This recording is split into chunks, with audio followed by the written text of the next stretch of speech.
Good evening, everybody, and welcome back to another Indie Comics Talk.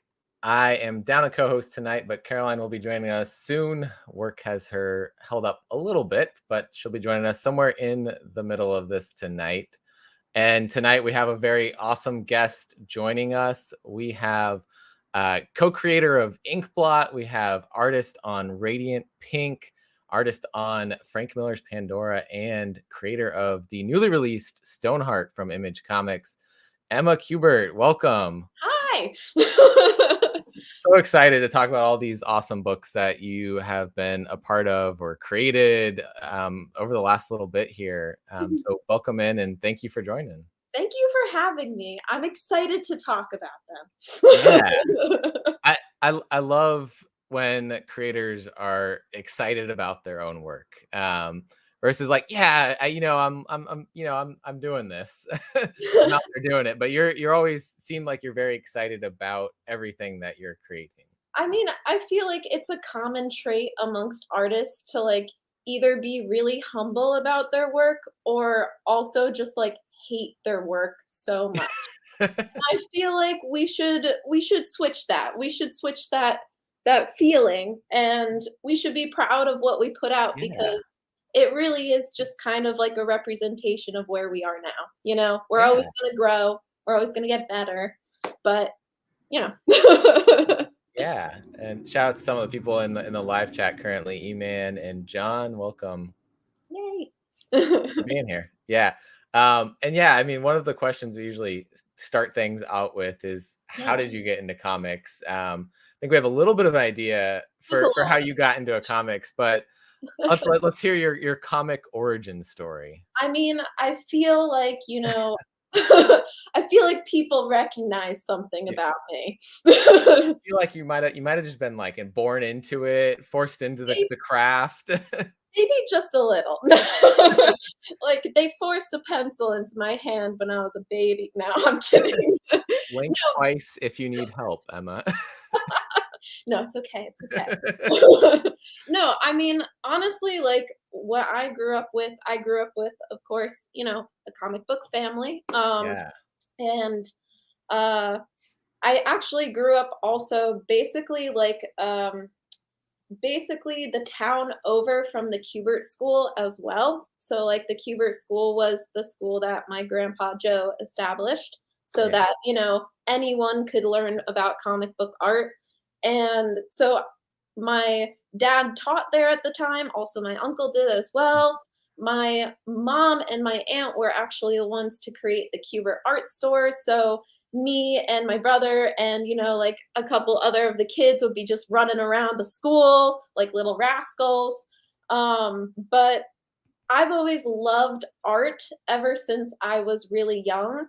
um I mean, part of it is probably because I was very surrounded by it, but I always looked up to my family. Like, i I am absolutely so proud of being a part of a family like this, so it's just Yeah. kind of my smile is what makes me recognize. Thank you. Okay. Yeah. Uh, um, but I've always been really proud of being a part of a family that was of artists, but I didn't necessarily like specifically comic book art when I was younger. I was more in touch with like cartoons, like I don't know, like the Powerpuff Girls cartoons, Yeah. like Scooby Doo. Honestly, I mostly get DC titles if my dad's Andy. um, but something that I always actually took to more when I was younger was animation. And I was more into animated films and animated and animated TV shows because that's Yeah. basically what I grew up with. I grew up in the golden age of television or animated television. And so that was something that I actually thought that I wanted to do that wasn't comics. And Yeah. it's mostly just because when I was growing up, I didn't really totally see a lot of characters that I could very much relate to. Like even a lot of Yeah. female characters that were out there, like, Wonder Woman and Supergirl and all of them. you know, they're goddesses. And I was Yeah. chubby preteen girl that had a lot of acne and was, you know, terrified of everything. So so I basically grew up not really liking comics, but I liked art in general. Like I liked anything creative. I loved theater, music, film, television, and most of all animation. So that's originally what I went to school for. But the more I kind of dived into that, the less I liked it because I don't if you haven't animated, you know, being an animator is basically drawing the same frame, only moving it a little every Yeah. time, and it can get very repetitive and very boring, and I wasn't really about that totally.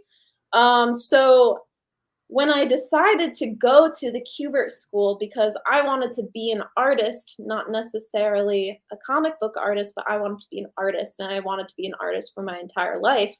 But when I was at the school, that's when I really got my real introductions to comic book art. And it's a 3-year school. So, first year, I go into it, I'm like, I'm still gonna go for storyboarding. I'm still gonna try to be concept artist, character designs, like stuff like that. Then again, it's my second year, and I'm like, okay, comics are cool. I like comics. I think they're nice.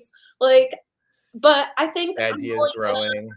yeah, like, I'm only gonna, you know, like, find a writer, like, I'm only gonna draw things and stuff like that, and then I go into my 3rd year, and we're forced to do an assignment where we're creating our own story, and I whined a whole lot about it, but it was one of those things that it was just something that I was always just very frightened of doing, was Yeah. putting myself into my work and putting my own stories out there, even though that's always what I wanted to do, and that was the start of Inkblot. So it kind of It culminated into a direction of, you know, me just chasing after what I'm most afraid of, is just creating my own stories in comics. and so is that what, because Inkblot originally was like the Instagram Yeah. version of Inkblot in the So there comics was an sense. Instagram version of Inkbot, and there was also I did a Kickstarter when I was like right out of school, and it was called Willowbrook, and that's what originally Inkblot Oh, was. But very when interesting. when we approached Image Comics, me and Rusty actually, you know, added a whole lot to the idea that I already had, and that just kind of culminated into what Inkblot was. And I learned so much from that project that Yeah. it just kind of, you know, snowballed into my own creator own career right there. Yeah, I mean, and it's so interesting, like, because E-Man commented here, you first got into comics at school and not from your dad or your uncle, I know and everyone. they're big in the big two, in Marvel, DC, and I you came in as an indie creator and have stayed in the indie creation Yeah, and I'm not area. against superheroes, like, I love superheroes Well, now, and you're you're I doing work on a superhero book that is indie. exactly. But, like, the whole thing was that I just again, I really didn't see at the time, I didn't really see anything that totally related to me that was in mainstream Yeah. superhero comics, and that was it. Like, I think that's one of the most important things that is happening now is that they're diversifying their characters and they're broadening their audiences so that Yeah. they're, like, inviting more people into the industry that are, you know, not only creators, but also fans, and I think that's really, really exciting because I didn't really feel that when I was younger. I wasn't really exposed to that. I really liked I would say that the comics that I was into when I was younger was more like manga, Mhm. definitely, and I could definitely say, like, I was a yes, yes, thank you. I have only, like, probably in the last year or so really gotten into manga, but it's Yeah. spiraling. It's spiraling out of control over there. I know, you read one and then you're just addicted. You have to read all Yep. of the volumes and And then I do blame my co-host Caroline for part of that, but it's good. It's a good thing to be Yeah, blaming her for. no, I think so too. I think so too. I I did. E-Man had a great question in the chat too about you were mentioning, wanting to work in animation. Was there anything in particular there that you were thinking about? Oh, I'd love to animate this prior to realizing maybe I don't want to animate anything. Well, something that I found, that I loved about animation, and especially, like, with all of the animated television and movies that were coming out at the time, like, I was a really big Pixar fan, you know, Yeah, with all the earlier Pixar movies, so many and good things. yeah, and, like, the fact that you could see, like, in a movie theater, you could see people from ages 6 to, like, 65 watching a story about toys. Yeah. That was the most intriguing part to me. I was just like, "This is for everyone. It's not just for one person or one demographic. Mhm. Everyone can enjoy this story because it's a universal and relatable feeling." And Yeah. that's when I kinda realized that those were the stories I wanted to tell. So, like, when I was thinking of going into animation, it wasn't so much the animating part that I wanted to be in, it was more of the storyboarding and the pre-production part that I really wanted to be a part of. Okay. He just told me today you guys talked to when Inkblot was coming out. Yep. Uh, um, so the storyboarding side of things, which I feel like leads you back into comics. Exactly. That's exactly my point. Yep.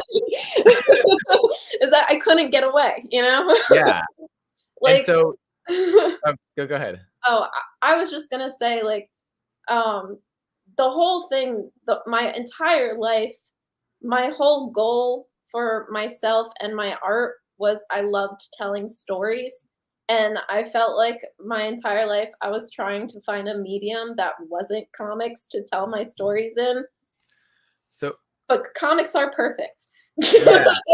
So was some of that trying to like break away from the shadow of the family name in comics and I be mean, your own creator? like even at a young age, I knew how prolific my grandpa was. I mean, like, Yeah. he created a school based off of his reputation, and not only that, he fostered a sense of education that, like, it wasn't just him teaching, he created a community, like, it was a bunch Yeah. of teachers who's teaching, generations of comic book artists, and that's a huge deal, I think. Yeah. Absolutely. I mean, it's one of those places that if someone has that on their resume, it's like Yeah, you went to the place to learn how to make comics. I Of know, course, and, like and then I looked at my dad, and I didn't know, like, all of the details about, his career, but I did know that he drew Batman. So, if I said out loud to anyone, "My dad draws Batman," they're just like, "What?" yeah, And that's just a really cool thing to, be a yeah, part of and be within. So, I knew that, like, if I went to the Kubert school and I wanted to be a comic book artist, I would need to do it with 100% of my spirit. I could not falter. I don't wanna say fail, but I didn't wanna fail. So I just wanted to make sure that I was 100% in that direction. yeah. Mhm. So I mean, you had to go down those other paths to make sure that that wasn't what you wanted to do, Yeah. and the world brought you back to comics for a I reason. Uh, know. which brought you, yeah, yeah, email, literally in your blood. But that brought you then, you and Rusty creating Inkblot. And the one thing I really liked that you guys talked about in the back of every issue was that you used the Marvel method of creating the comic Mhm. and kind of going back and forth. I do this part, you do that part, and then we Yeah. put together this story together, which I mean, I don't think Marvel even does that too much anymore. It's Yeah. the Marvel method, but they don't do it. Yeah, I think I would say it's a really difficult, I think if you're not super trained in storytelling, it's a very difficult thing to pull off. But if you have like a lot of trust in the partners that you're creating it with, which I Yeah. obviously do because, I live with him, he's my Yeah. partner. And we Yeah. went to school together. Hello, I made it. I didn't Fresh out of find the work. problem, but I left work, so it's fine. I like your eyeshadow a whole lot. I think it's very Ew. cool. Vibe. Hello. I'm here. I made it. Any eyeshadow around my eyes is just lack of sleep. I think it's beautiful too. That's what I'm trying to hide. Yeah, okay, yeah. Kevin brings this first year raised by artists and writers. Oh no, we lost Jeremy now. Oh no. Can you hear me at all? Okay, Oh, you're back. You're back. My internet just like briefly said nope. This will be a day. Listen. I see the little unstable internet connection thing. Now it's gone. It'll be nice.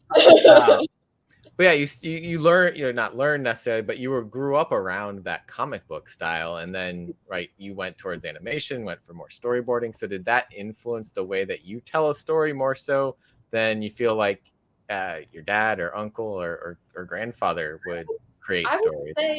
I would say the storytelling aspect actually does come more from my family, like my grandpa and my dad.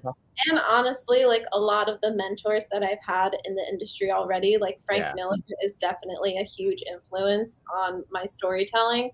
But I would say the animation and storyboarding really influenced my style. So like the style in which I draw in, which is very young adult, it's very animated, it's very exciting. I want people to feel like I'm telling a clear emotional story. So I thought that having that style would cultivate that. And I wanted to find a happy medium between that animated style and comics. And I am still working in that direction. I feel like you do expressions so well on your characters though. Like I'm never looking at like a single panel of just a person's face going like, what are they thinking? Because I have no idea. Like, okay, they're clearly like having a moment, or they're stressed, or they're like that right there. Yeah. I can tell you, it's my favorite part of drawing. Like, I love drawing the expressions. Like, as I'm drawing the expression, you can see the expression on my own face. Yeah. Let me mimic this, and perfect. I mean, it's the perfect model. It's just like, let me do it real quick in the mirror. That's one thing I love seeing from artists is when they're like, and here's all the pictures I took of myself to create these panels to like get the pose right, and it's like when you make your friends your reference or poses. Photos, and I have so many. Can you hold a sword and like stand on one foot and like we have swords here. Like, we have, of course weapons, all the stuff. Yeah. No, that's so with Inkblot was then the first like published creation out there from like the main publishers. Yes. Which I know we both would always talk about on the channel. For Inkblot. I'm mad about it still. We both want more. It's just on a hiatus, and it's just because I'm working on this other stuff, Yeah. But this is what I like to hear. There's 100% more story for Inkbot, and it's one of those stories that has so much longevity to it. Like, it's an epic. So we want to make sure that, like, the next time we get to go back to it, we're at a place where we can really run with it for a long time. I love that little magical cat. Because, like, if you read them all in a row, you can see a big story brewing. But if you read them, like, you know, individually, you're just having a good adventure with a black cat, you know? Yeah, I feel like each black hole of a cat issue you could just read, and you don't have to have read any other issue, but there is that big overarching story that's happening with everybody else besides the cat. Yes, yeah, the cat is just, you know, chaos. I mean, wait, well, we love it anyway. The cat is great. I kind of forgot I had this shirt. It got buried under some things, and I was like, what am I gonna wear like during the interview today? I was like, wait, I have an Inkbot shirt. Yes. Why is my brain forgotten I have the shirt? I guess I'm not like super into white shirts, but listen, as someone who has way too many black t-shirts, I understand that. I get it. I have a lot of like black, gray. I say blue. Wearing currently a black t-shirt. I have mostly fall colors, like that's my aesthetic. Okay, I would say, you know, like leaves and stuff like that. We're in Star Wars brain rot mode right now. Yeah. There is only Star Wars on my mind. Going to London. Mandalorian. I have not gotten to watch the newest one yet. And I am only 2 episodes into Bad Batch, the new season. So you watched the new episode the season of tech. Yeah. I don't know why. Unless you're not a tech fan. If you're not, sorry, not sorry. I mean, tech's great. How is it to be wrong? I don't know why I just keep I'm like, I will watch things later. I have so many things to read right now. And then later never happens. Yeah. So it's my own fault. There is only Star Wars right now. But coming back to Inkblot real quick, it's a good transition, right? Not forced at all. It was always one of those books that, like, I would say for after I read something dark, because it was always even in the dark moments of Inkblot, which didn't get too dark, it was always fun. It was always fun to read, and it was just something that brought a light to your day. That's what I want for literally every story that I make for comics. Aww. That's what I really believe comics should be. Comics should be fun. You should be enjoying every story that you pick up and you read. So every approach that I have to my stories, I mean, some may get darker, some may get, intense, action-y, whatever. But I really like to add that sense of whimsy, and it's because that makes it feel like it's otherworldly and it's magical and it's just a whole lot of fun. Listen, as someone who just has a lot of chaos in their life every day, I can relate to that. Yeah, me too. Actually, not. Really. I'm not gonna lie. I need more chaos. I am the chaos half of the time. So this is really where we are in my life. Sometimes I'm the cat. Sometimes the cat is sitting right next to me, just like she did it. There you go. I think someone had asked in the chat, was the cat from Inkblot based off of a cat that you had, or was that just you love cats and you wanted a whimsical Inkblot magical wormhole creation? Actually, the cat was based off of my childhood cat. So our childhood cat, her name was Boosh. And she was a little black cat. She was a mama cat, and she came to my dad before I was born, actually, from their backyard. She, came up to him, he fed her, and then the next time he saw her, she started to bring him her kittens, one by one, and she was just a very trusting mama cat. And so after that, they had to give, when the kittens were old enough, they had to give them away, but then they had me. So I was baby, and that was mom's cat. And I basically grew up with the black cat. She was my best friend. There's a picture on my personal Instagram of little me sleeping next to my little black pillow. I get it. I've had cats my entire life. I get it. It's just she was a really important part of my life, and was a huge influence. And basically everything that I watched on screen was basically a witch and their black cat. I loved Sabrina. I loved what was the other one? Kiki's Delivery Service. Oh yeah. Yes. Yeah. So, like all of those kind of shows, I would just eat them up. Like they were my favorite shows ever, and I felt like that because I had a little black cat and I was a little witch. So that's so cool. This is my. I think the ashes of my cat are in here.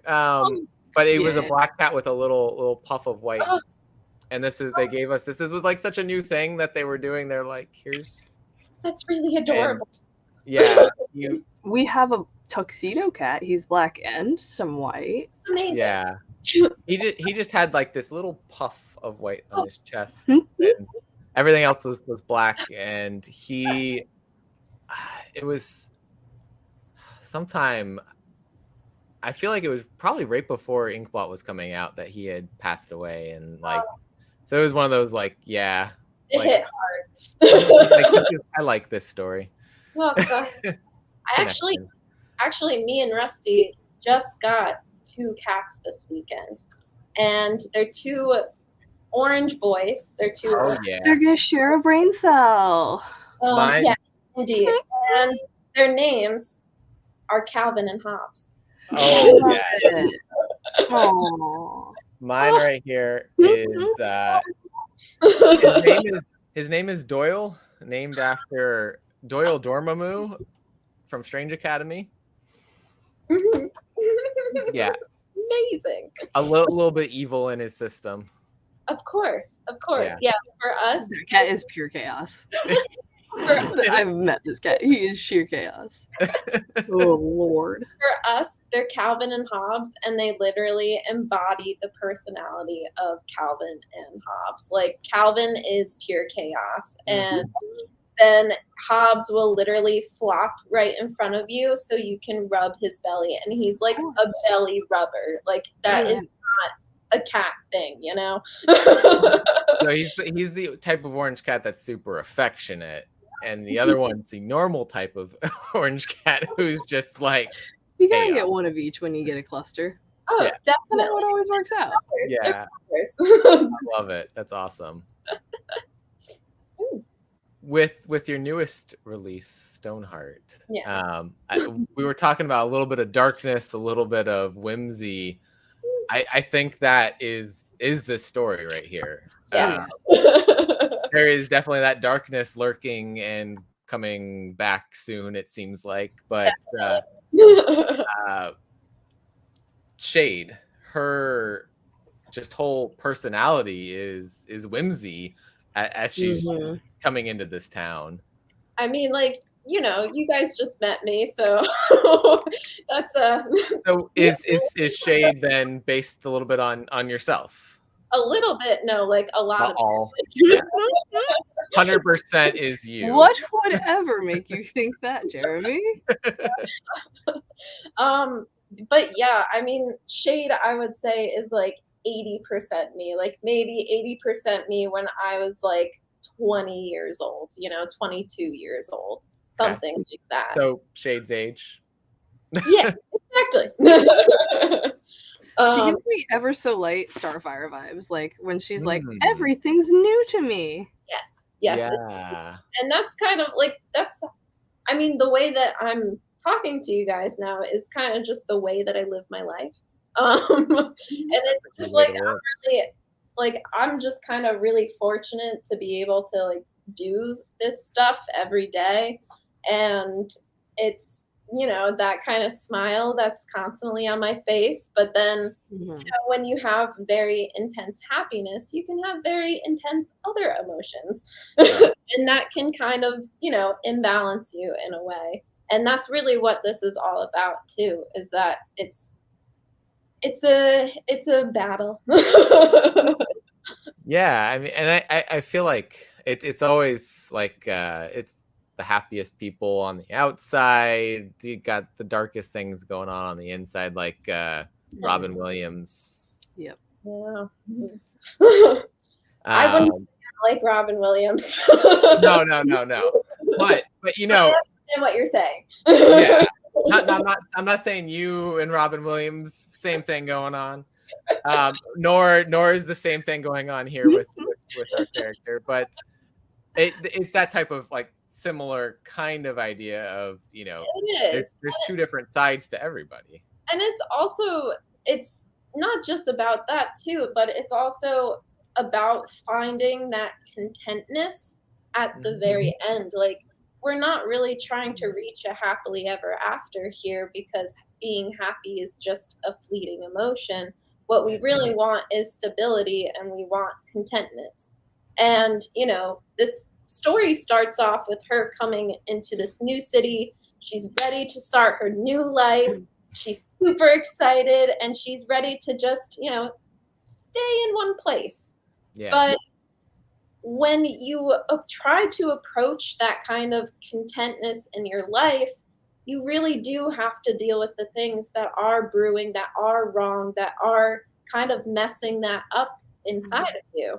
And that was really something that when I was writing this, I was kind of dealing with that sense, because when I wrote this, a lot of good things were happening for me. I'm not gonna lie. Like, a lot of good things were happening. I was getting my start in comics. I was getting a bit more recognition, especially with Inkblot.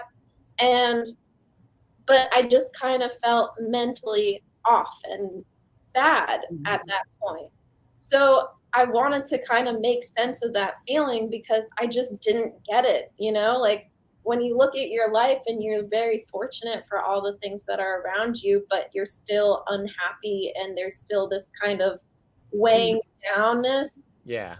It's like, why? What's on here? Wait a minute. Exactly. So The you internet told me. yeah.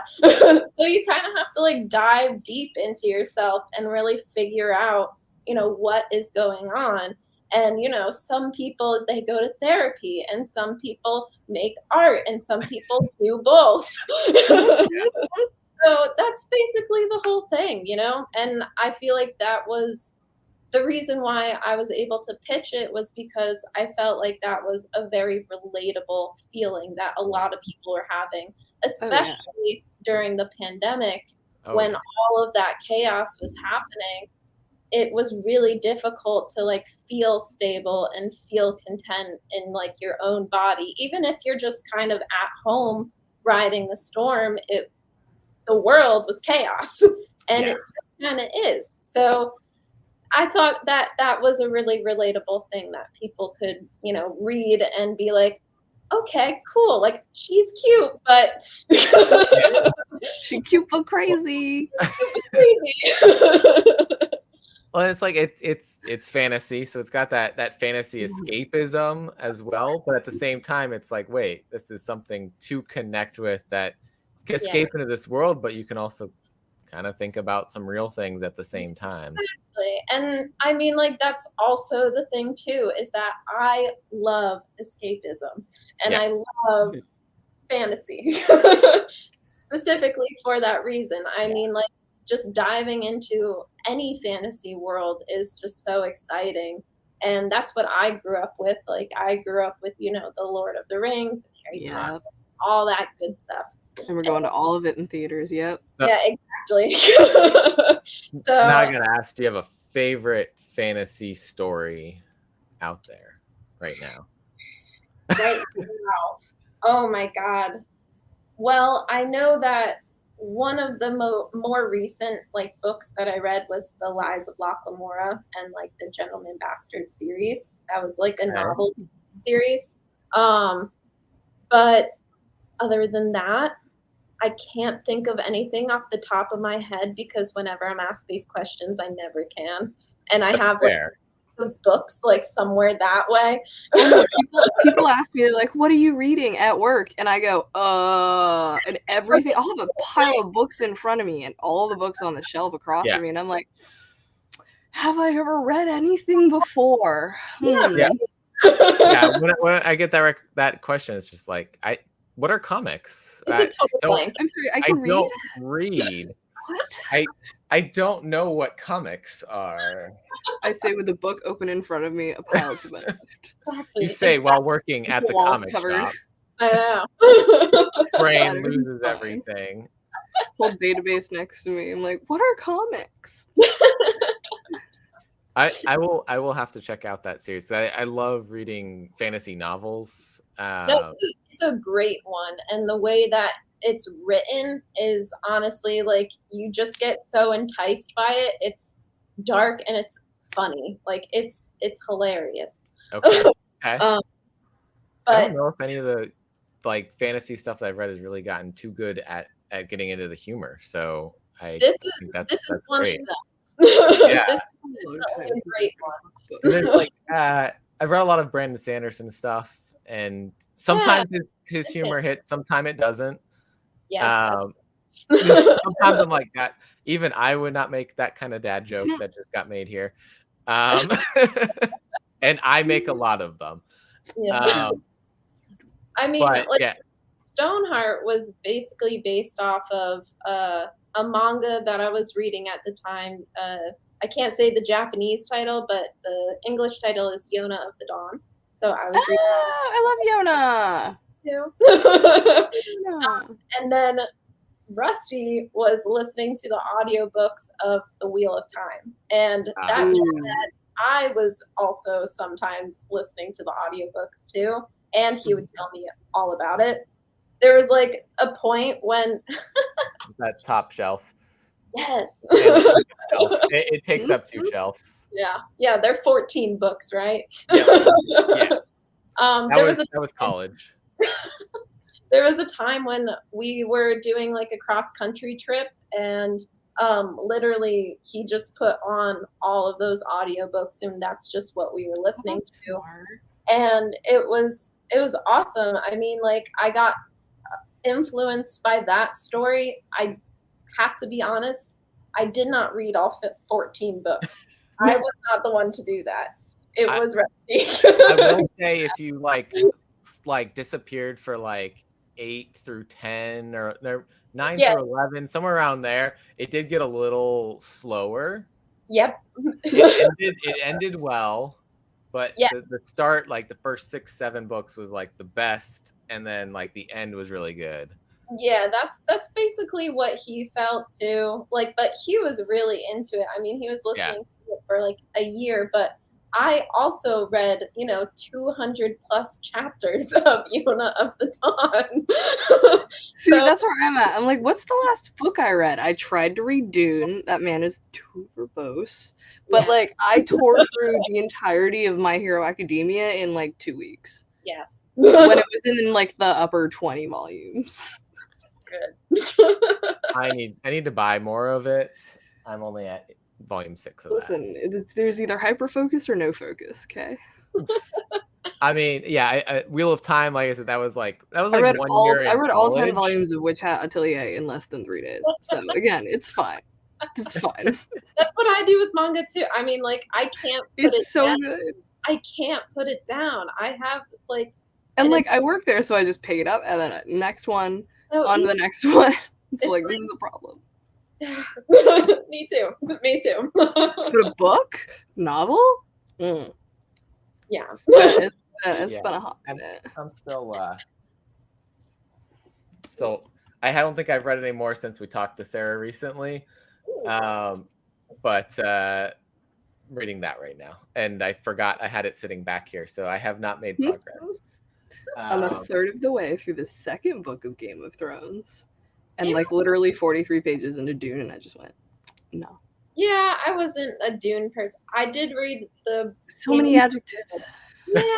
So many unnecessary adjectives. Things are like too descriptive. I kind of like start wandering off, and I start like reading the page over and over again, like the first page. And it's great. The movie was fantastic. Yeah, I couldn't. I do have the book sitting in my nightstand somewhere. I'm looking literally at the book. I think I purposely like just forgotten that it's there so that I don't start it. But it's one of those ones I'm like, I really want to read. I don't know if I can get myself to read it. Yeah. Well, it'll happen. Very few things. Sometimes books are meant to be aesthetically pleasing, you know? I have a lot of books on my shelf I have not read. Yep. that TBR pile is just comics, books, manga. It's all like piling up of what I want to read and may not read before I die. It's fine. Just bury me with it. Yeah. I will absorb the knowledge later. I'm gonna attempt reading through osmosis again. That would be a great story. Like you get buried with novels, and then after you die, you like live in the novels. Pile of books. Oh, that'd be fun. But yeah, besides Stoneheart, you are also doing the art on Frank Miller's Pandora. How did that start out? Like, did Frank Miller approach you? Did you like kind of know about them? Frank Miller creating the Frank Miller Presents company and said like, I would love to draw some fantasy stuff for you. Let me know. Well, what I would say, so the company was formed by Frank Miller, Celine Thomas, and Dan DiDio. And so when Inkblot came out, Dan DiDio was like a huge fan of Inkblot. He was a huge fan. That's awesome. He loved Inkblot. And so when he started to get back into comics, he was, seeing different avenues, seeing what would work. He really wanted to make something with me. Like he specifically wanted a story for me to work on. We tried to get one story going, but it didn't really happen. So I would say like half a year later, he like comes to me and he's just like, Emma, I have a story. And so like he was just like, we're creating this company with Frank, and he's coming up with this YA fantasy, and we want you to be the artist. And that was really, really the whole thing, was that he just loved Inkblot so much. And so when this kind of went into Pandora, it kind of just like fluidly fell into that, Yeah. And so when I got the chance to like talk to Frank about Pandora and like really dive into like the character designs and the backgrounds and everything like that, it was freaking awesome. Like I don't know how else to like describe that. That's good. I mean, that's great. I'm glad it didn't go the other way for sure. Yeah. I mean, he's been creating comics for so long, like, and now getting to do more of his own stuff. He's probably had some really cool ideas set in his brain for years. Oh my gosh, yes. And like, so being able to create Pandora was like an absolute dream, and it kind of felt like it was somewhat of a mentorship. But the cool part, and I'll just give this little tidbit too, is that while I was going through school, my dad was one of my teachers. He actually was like the teacher. Him and Tom Mandrake, artist Tom Mandrake, they both taught second year at the Kubert School narrative art. And during that time, he was working on Dark Knight 3. So when he was working on Dark Knight 3, the way that he was thinking about storytelling and the way that he was thinking about drawing and placing blacks and everything about it, it was like he was kind of being mentored by Frank Miller, but that was trickling down to us students that were learning from him. So I felt like I was kind of getting an education from like my grandpa, my dad, and Frank, and my dad. And so when we were talking about Pandora, I just kind of felt a little bit more of that mentorship too. Like it was honestly great to just talk about story with someone who obviously has been doing it his entire life. He's so good at it. So good at thinking about stories and like all of the details and all of the aspects that should go into a really interesting and exciting story. And that's kind of what I took in order to create the world and the storytelling of Pandora. I love it. It still astounds me like The lineage. It was just wild. Like, I'm not gonna lie. Just like, this is like the greatest family story of just like artistry ever. Yeah. I love this. I told it at a panel. Like, I think we were at MegaCon last year. I'm actually going to be at MegaCon this year. Oh, there. I am hopefully planning on going. I haven't bought any tickets or anything, but that's like this weekend. I got to figure that out, but I really am hoping to be there. Listen, just be like me and buy tickets to a convention and figure it out. Easy. You know what? Fine. After this, it's happening. It's done. Celebration. It's fine. But last year we were on a panel together, and I told that story, and he just kind of looked at me. He was like, "What?" And I'm just like, "You heard me." Like, double mentored. I learned from you when it wasn't you. Like, I don't know what else to say. And it was just, it's really cool to see just constantly like the influences that I have in my own work. Like, I don't just want to go in the path of like, I think I saw this comment on the side that says, "Emma, take your own path." Yeah, man. And I was just like, yeah, I have to take my own path, because I cannot draw Batman like Andy Kubert. I cannot draw Hawkman like Joe Kubert at all, and I don't want to even try. And I don't think you need to, because your art is amazing on its own, and it's its own style. Like, and every Kuberts have their own style, so you also have to stick to that. I think that's the whole thing, and that's what I'm hoping that like a lot of the newer generation of comic book creators come into, is that they're taking into consideration like not just a comic book style, but look at like, you know, everything that influences you, like not just comics, but comics is an art form. Look at all art. And that's like my entire education is like all different kinds of art. One of my favorite things is studying art history like a nerd. So so it's just kind of like I really use those kind of influences on it. And like even with Stoneheart, the decision to make it all in pencil was because when I was in high school, one of my favorite graphic novels was Yassel by my grandpa, and it was because it was historical fiction. It was a different story than a lot of other stories he told, but it was a very personal one, and there's something just so raw about pencil that I was just like, that's my medium. Like, that's what I love. I love pencil. That's my favorite one. I mean, when I listen, I can't draw to save my life, but I can color very well, and I always do pencils. Yeah, that's what I'm best at. I think pencil has like a sense of rawness, and it has a sense of like seeing the drawing of underneath everything that you're putting into it. Like you can actually see where I, made decisions on making this one line and this other line instead of having something that's like super polished in ink. But I like it all. Like I like all the mediums too. So I don't know what else.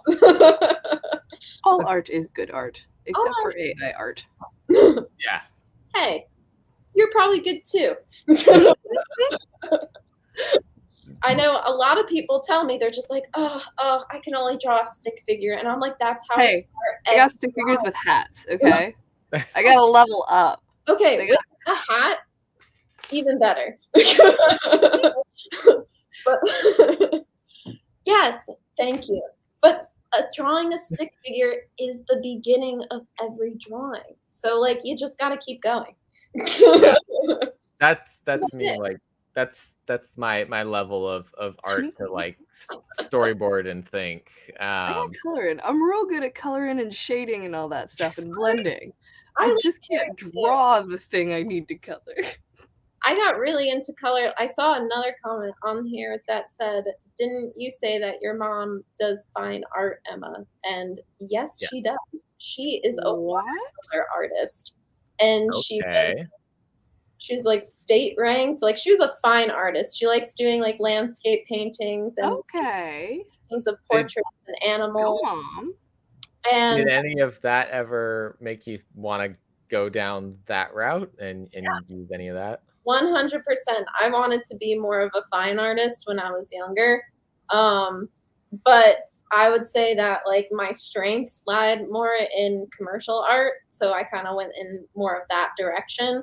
But seeing my mom watercolor in this studio and then seeing my dad draw comics in this studio kind of made me want to mash the two together. And I'm also really excited that next week there's a variant cover that my mom did for Pandora #3. Oh, It's her that's first. awesome. It's her first debut comic piece ever. Wow. And I'm very excited about it. Like I'm. So she never did anything with your dad's work, but for you. For me, her daughter. I love it. The whole family's been published. Really love that. Oh, I love it. That's awesome. Go Mom. 100% right there. It's all about working on your skills and I agree. I think I would say that like the only time that you really have natural kind of talent is more just like either your child prodigy, like my grandpa, like I'm pretty sure he was a child prodigy.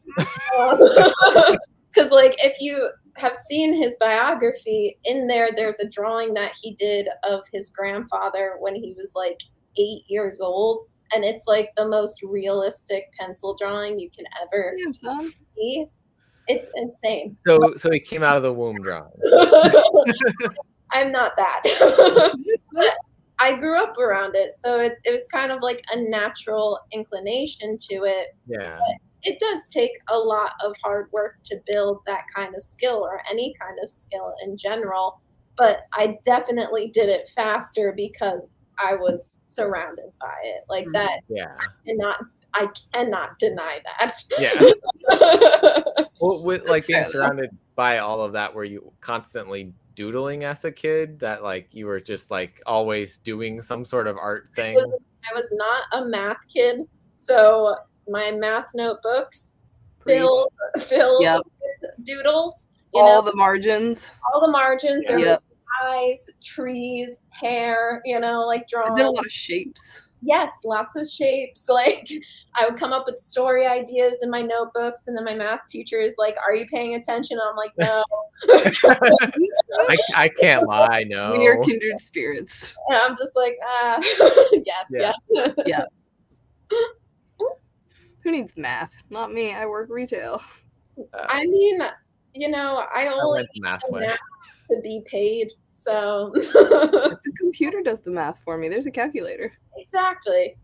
We have computers now. It doesn't even matter. It would never lie to me. Never. I say, having had it lie to me for 40 minutes earlier today. Yeah. Not why you were late. It's fine. Everything's fine. Yeah. With Stoneheart, it's solicited as ongoing. Yes. So do you know how long you plan to do it for, or is it kind of you want to explore and see what happens? Okay. So I am very adamant about telling everyone that I'm interviewing for that I have a plan for the entire story. Okay. I have it laid out from, I think it's going to be 5 arcs with 6 issues in each. Okay.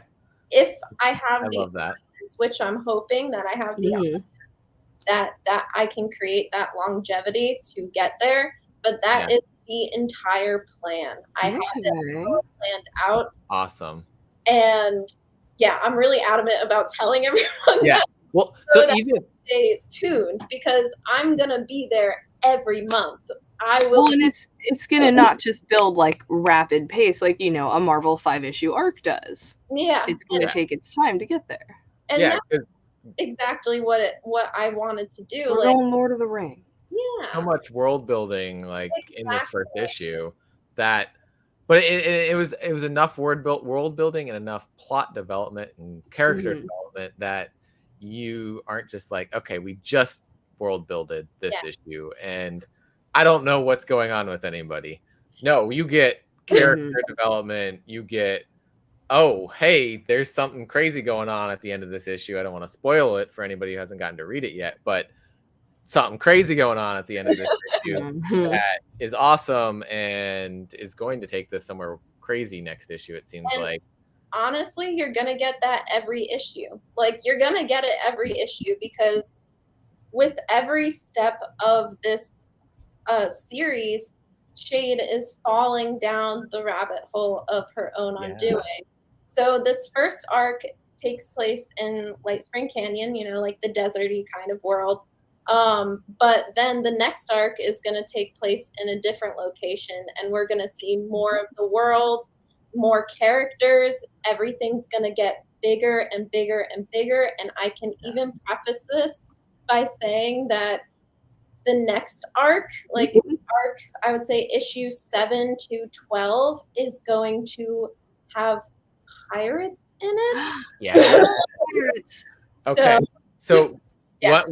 One thing I always love with anything fantasy is a world map. So I love this. Good. Like every fantasy book I open up, I'm like, where is your map? I need to look at your map. Yep. I reference hardcore. Good. Everything Brandon Sanderson, there's always a map. Wonderful. I just read recently Age of Ash from Daniel Abraham. That had a nice map in it too. And so like I flip this open and there's the map and I'm like, all right. And you know it's gonna be expensive too. It's like, all right, you need the map. Yeah. I don't think this is for funsies. It's a reference point for a reason. You need that map. Absolutely. And thank you, Michael, for the super chat there.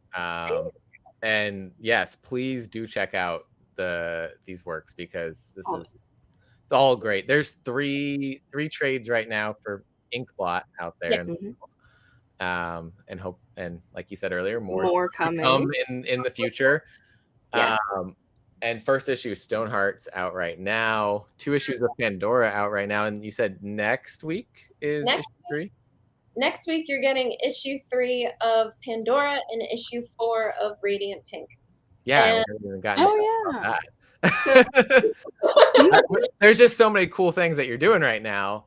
I love I did get to talk to Melissa when Dead Lucky was first coming out.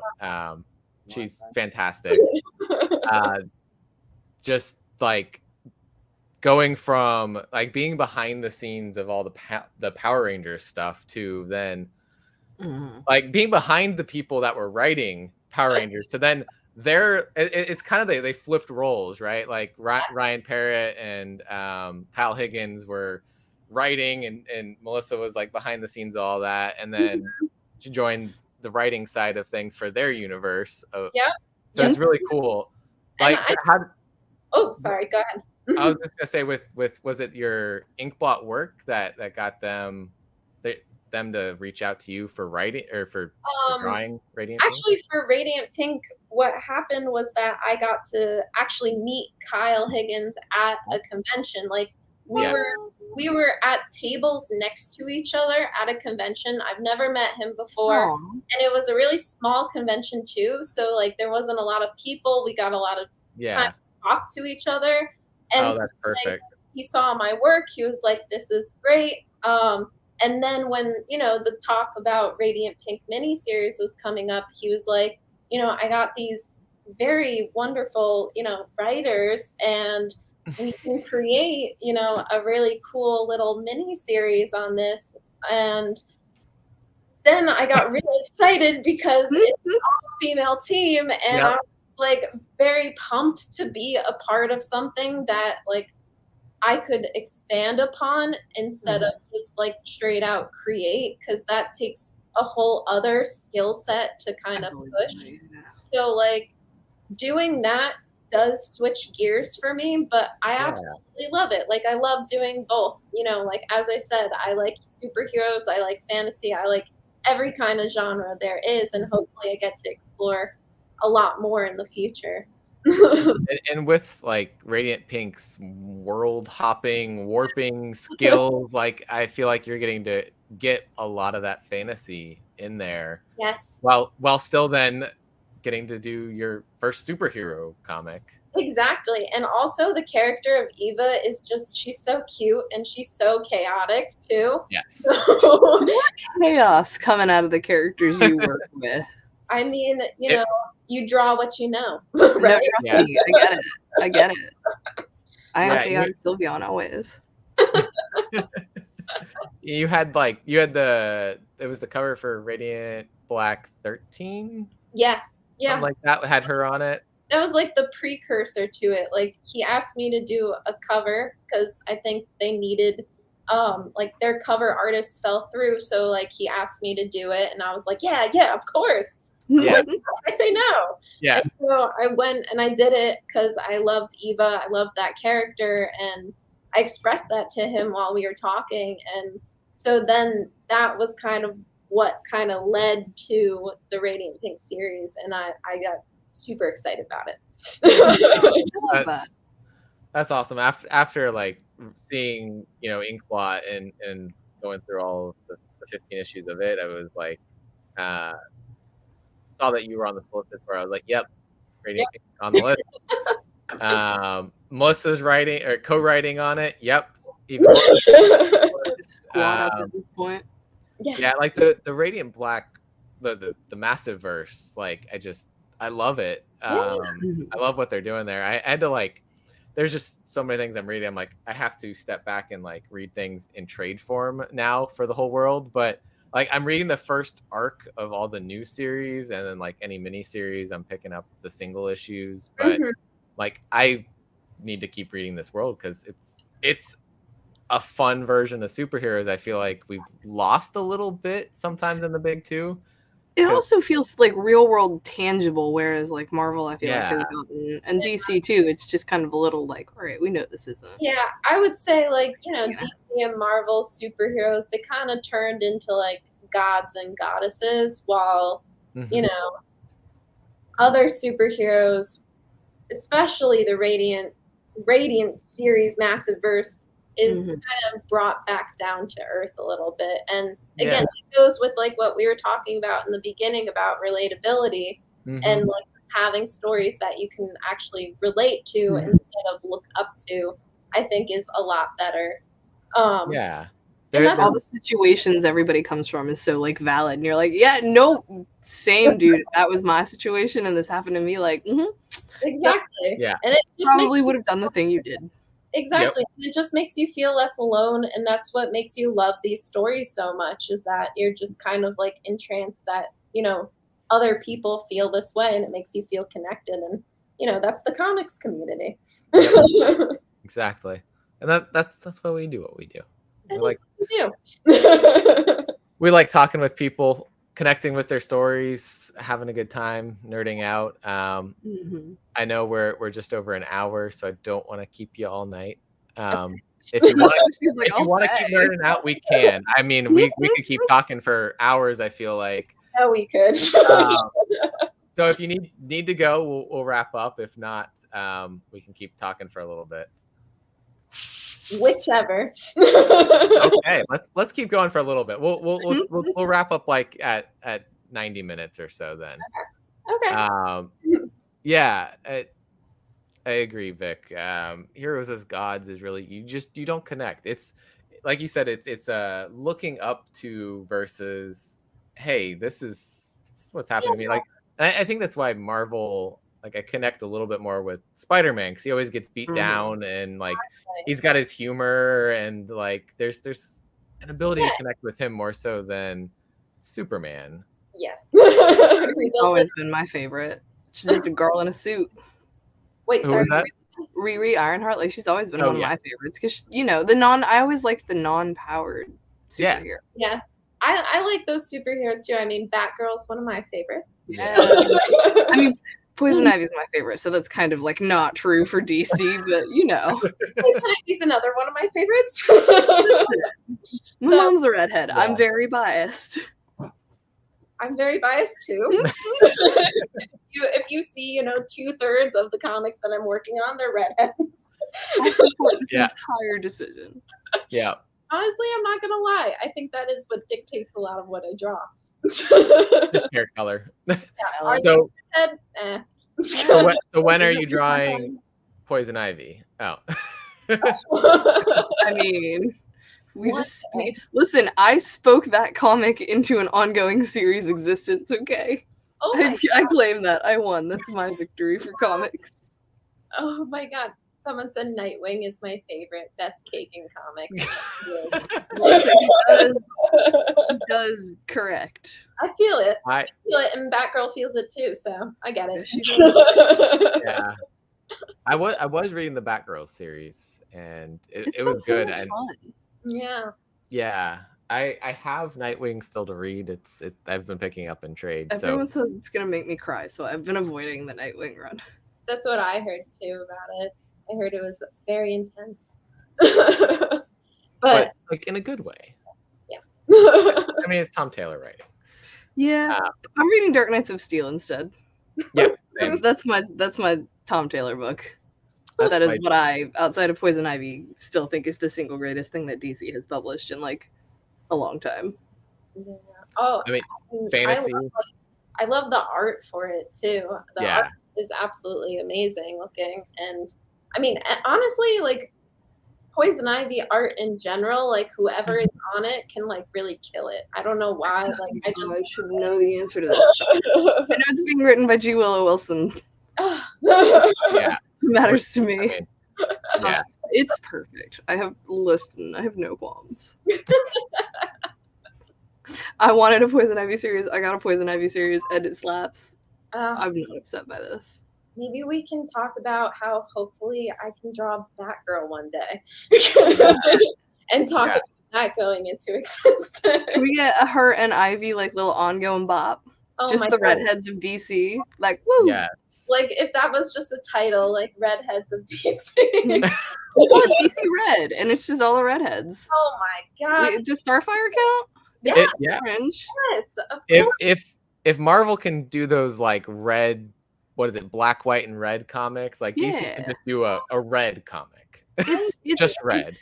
It's like the Marvel voices, but for redheads. For the soulless rest of us in the world. I actually did get to, like, at one point, I did get to do, like, a little mini story of Red Sonja for Dynamite Comics. Ooh. And that was a black, white, and red comic. Oh, yeah, they did that, yeah. Yeah, so I did get to do, like, like, Red Sonja with the red hair and the red glow, but black and white. So that love that. Those are always really fun comics. The Moon Knight one was really good. Yes, yeah. I read I feel like I read one of the Moon Knight ones. I think I read David Propose's story. That's why I picked it up. I don't know. I read all of it. It was really good. Yeah. I really enjoyed it. Yeah. But yeah, no, Batgirl, Poison Ivy, female deadly duo. Like somebody kidnaps Nightwing and Harley, and it's like a whole problem. Yep. It's like, well, time to go collect our idiots. Let's go. Yeah. that would be a reason that Nightwing would actually team up, or not Nightwing. I just said that backwards. Batgirl. Yeah, I was thinking about the person who got kidnapped. That's fine. That would be a reason that they'd be okay. I mean, animated series wise, like.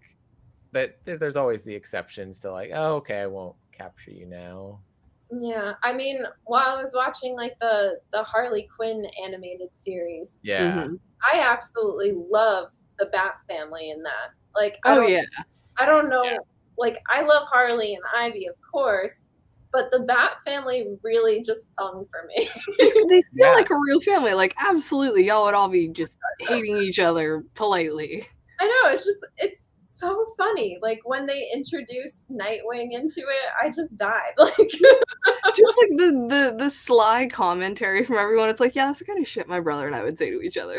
100%. Like, stop brooding. I feel you. Like, get out of here, you fool. Oh. So yeah, DC. 5-issue. Come on, let's root for 5-issue miniseries of this. Like, come on. DC does a lot of 6. Marvel's the 5. I don't know Fair. what happened there. That is true. That is weird. Yeah, they do 1 through 5, renumber 1 through 5, renumber 1 through 5. I'm looking at you, Marvel, renumbering Silk again. Yep, Silk 5-issue. Getting another one coming up again. About. Why is it another number 1? I mean, I'm not This is upset our about fourth that either. number 1 in 2 years.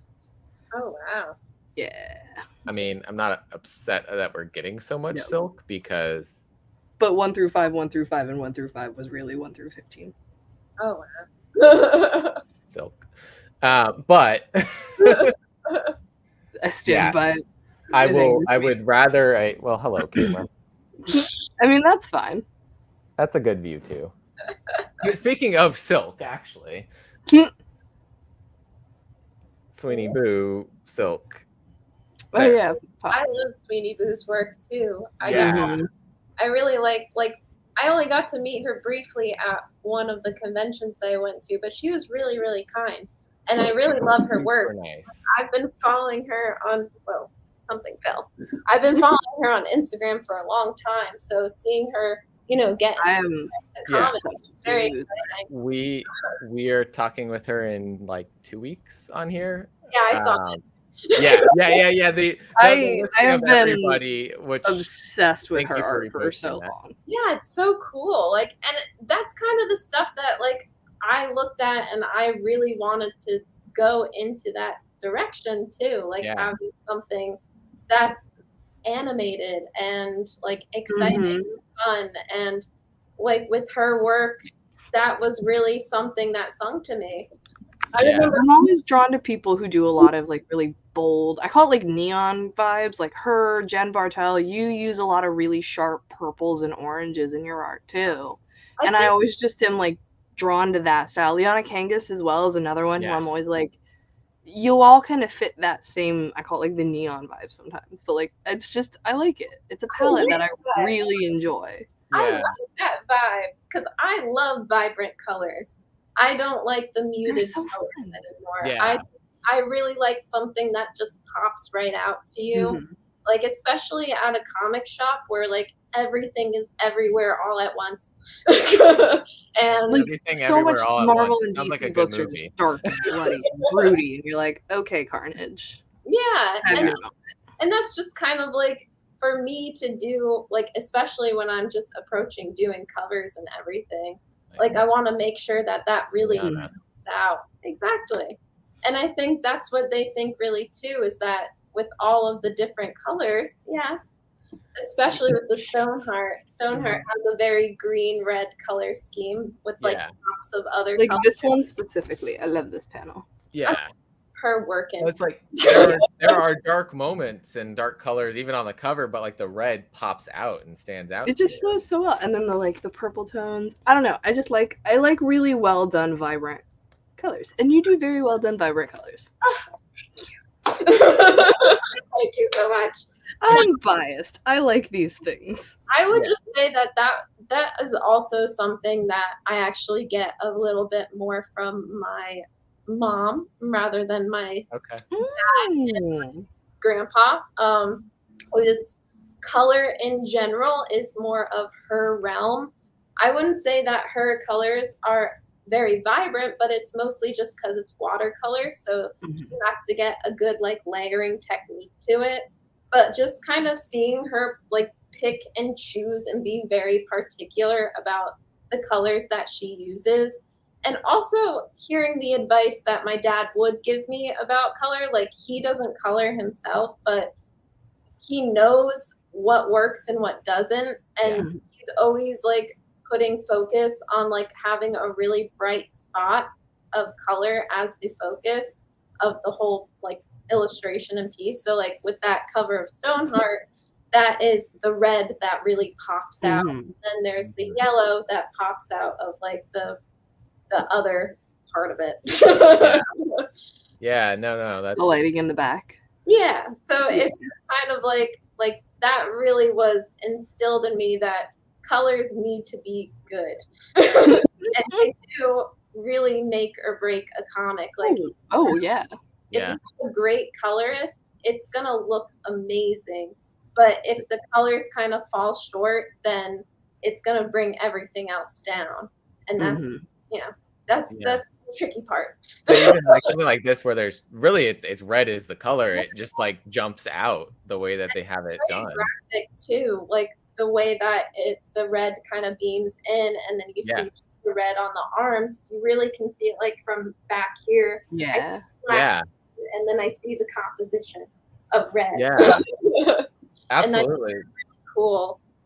And I mean, that's really what I have for like all of these covers for Stoneheart. I mean, I know the second cover is up on the Image website, and that was more of like an orange toned kind of color because we're bringing in another character in the second issue, and he has more of a purple vibe while she has a green vibe, and I like the color coding. And I like. Oh, I'm here for it.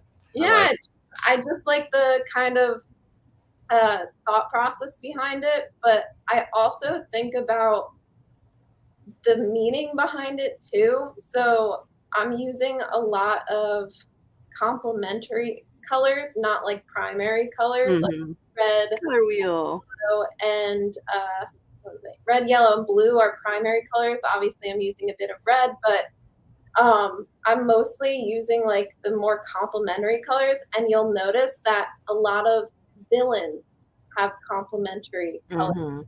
The purple and the green. I was like, are we intentionally trying to be like Scar over here? It is intentional. The scent going on. And that's what we think about. I mean, like, that's the main reason why Superman is primary colors, and that's because that's like hero colors. Have you seen? I just forgot the name. We don't talk about Bruno. That one. Encanto. Yeah. Have you seen that one? So the whole reason that they gave him green was to make him seem like the bad guy for the entirety of the movie. Spoiler alert! Sorry, guys. They intentionally played into that, like they use that green, neon, vibrant color to show, like, hey, consistently across our palette, like this is the bad person. I feel that too. Yes, second issue cover right there. So that has more of like a red kind of color scheme, while there's a little bit of purple popping out, there's a little bit of green popping out, and there's a little explosion at the bottom. You gotta explode at least one thing, okay? I take the Sabine Wren in that, all right? One explosion per day is not enough. Every issue has an explosion in it of some kind. I support the chaos. The fantasy story, if we don't have explosions, what are we doing?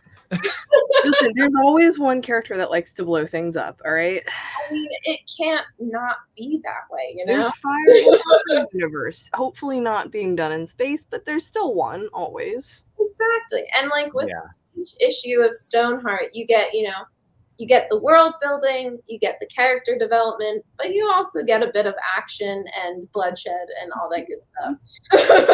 Get your one explosion per comic. Honestly, it's like on my checklist when I write something. I love that. It's like, I need action. Let's have her punch someone in the face here. Let's have her explode over here. And maybe we throw someone or something through someone or something. There we go. Look at you. You could be a writer. Flying glass. Let's do it. Oh yeah. Do we get any like bar brawls happening? Yeah. Issue. Yeah. Love it. But I feel like any like epic fantasy story that gets told, at some point they are in a tavern and a fight breaks out. Actually, that's episode 4, or issue 4, but issue 3 is a whole other fight in itself. So there's a lot of fights. I get 2 fights back to back. You get a lot of fights. You get fights. I love it. It's my favorite thing. Like I think with every issue of Stoneheart, I kind of describe it as high fantasy, but I also think of it as like action adventure too. That it always has action rolling into it, along with like, you know. Well, and I feel, at least from the first issue, like she is just pure chaos. She is a whirlwind of energy, so like something's always going to be happening. Yes, and that's like the whole point too, is that, you know, she's in this kind of constant state of she's in this constant state of anxiety. Hey. You don't. So everything around her, she's basically like this reactive ball of red, just kind of forcing her way through this world and trying to figure out herself and everything around her. So, you know, you're gonna get some blood, you're gonna get some chaos, you're gonna get some of her reacting to things, in all different ways, and you're gonna find out more and more about her and where she comes from and what they're gonna do from there too. I like this. I would say tell me more, but I'm gonna read it either way. So you know. Yeah, I mean, I can't wait to read each month. You know, seeing each of the episodes, issues. What I feel like it's both at work. I'm like, the new episode book. I don't even know anymore. Episode, issue, chapter, volume, part, next thing, number 2. There we number go. 3. The next part of the saga. Yeah. and that's what it is. It's a saga. It is. Saga. That's what I love. I mean, that's the kind of stories that I love too, are like stories with longevity that you can really dive into and like follow them on this journey. Because again, that's like what I grew up with, was like long form storytelling. Nowadays, we're more extended editions of the Lord of the Rings trilogy. I don't know if you've read this or not yet, but this is beautiful. And he's Pat Chan's the writer. He's done these on Kickstarter, but he's also releasing them through Black Mask as well right now.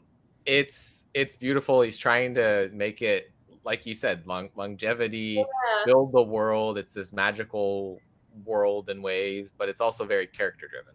Yeah, I'll have to check that out. I mean, I'm open to checking out like anything, honestly. Like, I think I would say that I probably find myself diving into more indie comics, more, you know, but you know, honestly, anything that's cool, anything that has a cool story, good art. Have you read Lore Olympus? Yeah. Can we still be friends? I know, I was about to be like, okay. If not A, you have to. B, we're done. No, actually, it's on the list. Something long list. Something that you actually might not know, and honestly, like a lot of people in the comics world, like the Western comics world, haven't really caught on to it. But I actually did a web comic for Tapas. It was a Tapas original called Brushstroke, and I mean, honestly, that is when I did my deep dive on webcomics, and I read so much of Lore Olympus. I was reading it back when I was in college, and I was like, all right, I'm going to keep up with this. I did not keep up with it. Busy. But then I saw it was getting printed when I started working at the shop, and I was like, oh my God. Oh, that's good. Oh my God. And that's she has a Netflix deal as well. They're turning it into an animated series. Awesome. Wonderful. I mean, like, it makes sense. Like, it's been it's been going for so long. Yeah. Like, they're almost on the 4th volume of it now for printings. Holy crap. Yeah, that's right, because it was 2 and 3 came out last year. Wow. Yeah. And 4 comes out in June. I always have to count. Don't know my numbers. You work at college. Like, wait, June is 1, 2, 3, 4, 5, 6. Yeah, we're good. I'm gonna share the link to that in the chat to your Tapas comic there, Brushstroke. And for this, it's definitely a different vibe. It's slice of life, it's romance, but it was also the first thing that I was writing myself. Stoneheart is actually the second. And with that actually helped me get an understanding of how I can write a comic and how I can kind of approach a whole world. Yeah. Roscoe, at your shop, they should have ordered it. They should have. It's If still not, available, or at least it's it was still- earlier today, though. Yeah. Image put this out, so go Yes. check it out, Roscoe. Yes, go check it out. It's available, and it's also available digitally if you like that too. But visit your local comic shop. Give people your money instead of corporations. Exactly. Yeah. I feel this, the ever-growing Yeah. pile, just like you gotta like have like take a week off from everything and binge and catch up. Yeah, it's like when you go on vacation, that's when you bring your pile of comics in a suitcase instead of clothes. I always pack comics. Oh, I do too. I mean, like I have, actually I mostly have art supplies with me when I Aww. because Yeah. See, I'm a gal when I that, go on vacation, we're just gonna watch Star Wars on the plane that's because we're gonna go to the Star Wars con. Like I said, it's brain rot. It's just brain rot at this point. you just said that. There is only Star Wars until I get back to this country. Bring your Star Wars comics to read on the plane. But then I don't have space to bring back Star Wars merch. That's fair. I actually Do you want any signed by Star Wars people? I actually also did a Star Wars story for Marvel. I was a part of the Star Wars Revelations issue. You Is that the were, one weren't with the- you? Yeah, I forgot lightsabers? about that. Listen, the amount of Star Wars comics I read when that came out at once, because I was like, ah, shit, I don't know what's going on. Hold on. Yeah, it's just kind of whoa, like a whirlwind. I mean, I kind of forget everything. Ooh, okay. Because it's like a little anthology thing that they did. Yeah, I remember seeing that. Yeah. yeah, it was a little Okay. anthology, and I was happy to get the opportunity to work on something like that because it was very different from working on like a lot of other comic stuff. So you have to get a lot of likenesses, and you have to. You gotta make sure you do all the things the canonically existing ways. Oh, trust. Yeah. Yeah, I may or may not be one of those people who looks for the incorrectness in the books. it's okay. It's okay. I would like, say hey, that there are great artists out there that can do that very well. And I think that's very great. And I'm always impressed when someone makes a new character. I'm like, how do you come up with someone new for this? Exactly. And how do you fit them in the world? Because this world is already kind of curated too. Mhm. So it's like, I feel like it's so tough.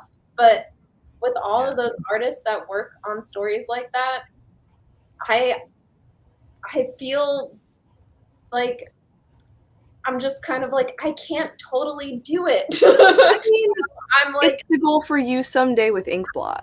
yeah. You're keeping your own stories.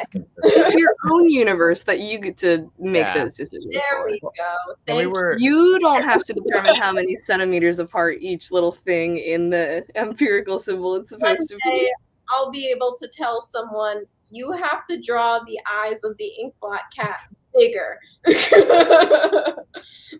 So that Canonically speaking, they're 1.12 centimeters bigger. Sorry. That's okay. we were last night. We were talking with the creative team of By the Horns from Scout Comics, and they were kind of talking about the fact that it's a fantasy world. They are creating all these monsters and creatures, and nobody can tell them what it looks like because they made it up. Yeah. Well, I mean, that's why I love creating my own stuff, is because it's just like, no one's telling me what to do. It's coming right out of my head and from all the influences that I have, and it's awesome. Yeah. It's like, you can't tell me this is wrong. This is my brain. This is mine. My brain is right. I made this. Yeah, exactly. Exactly. Yeah. Well, I don't want to keep you all night. Though we will have to do this again because yes, definitely. Especially if Inkblot gets to come back. Yeah. Or like in a new arc of Stoneheart, or any other projects, absolutely love to talk more with you about our everything. DC Redhead Ladies project. Yeah, like DC, if you're watching, make that happen. You're probably not watching us, but because we talk about indie comics, not DC. But don't worry about it. She talks about Poison Ivy enough. Listen. I gotta work it in every day, at least once. If I haven't mentioned her at least once a day, I'm doing something wrong with my life. Well, it's totally easy to mention that with me, so no worries. Came out yesterday. Perfect. Exactly. Yeah, I mean the Jenny Frison cover for that was really cool. I mean, look, I got all of them, so it's fine. Yeah, I know you did. I single-handedly made this comic. You single-handedly are the reason it's still going because you buy everything. I buy one of every available orderable cover. Listen, I don't read any other DC books except for Punchline and Harley Quinn. So and Dark Knights of Steel. Other than that, I read Dark Knights of Steel. I'm gonna read the trades for Poison Ivy, and then I'm picking up Harley when Sweeney Boo takes over on art next issue. So yeah, I'm excited about Sweeney Boo. I'm so excited for her. Yeah. When she drew the Silk one, that was actually here in New Orleans. She was here for Fan Expo, and so he has the Ivy piece. I had her do for me too. It should be arriving to you like. Oh. Did you? I'm looking around like I got mail today. I'm like, where? Maybe tomorrow. Where's the postman? Did it come?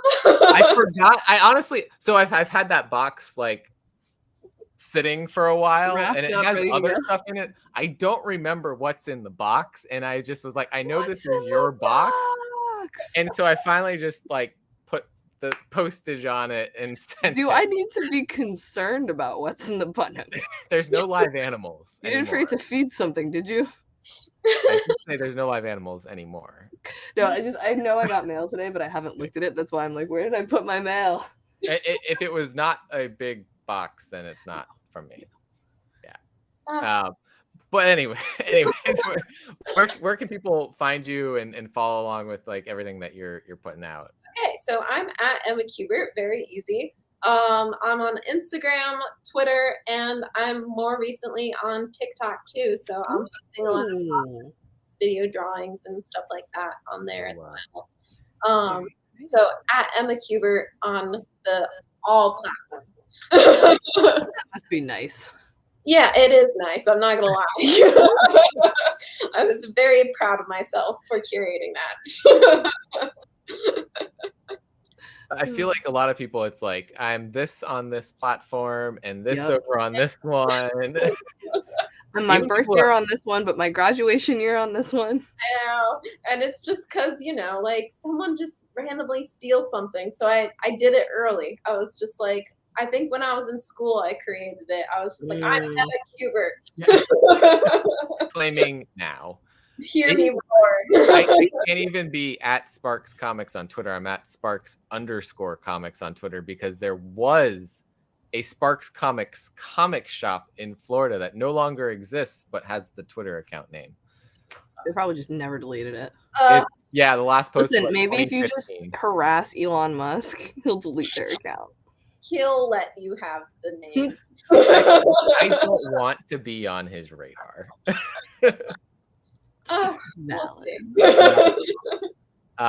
Thank you everyone who's been watching tonight in the live chat.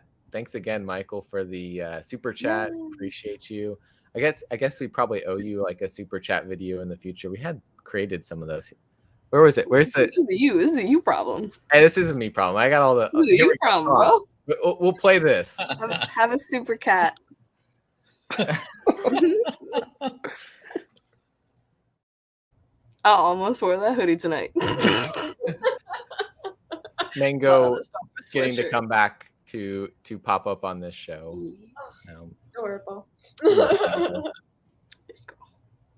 Yeah. But anyways, thanks again, everybody. Thank you, Emma, for coming on, hanging out with us, geeking out over everything, comics, fantasy, books, everything. Really appreciate it. I mean, I'm in this industry because I'm a geek too, so. Absolutely. This is the way. This is the way. You're right. You're right. Have a nice night, everybody. Bye, everyone.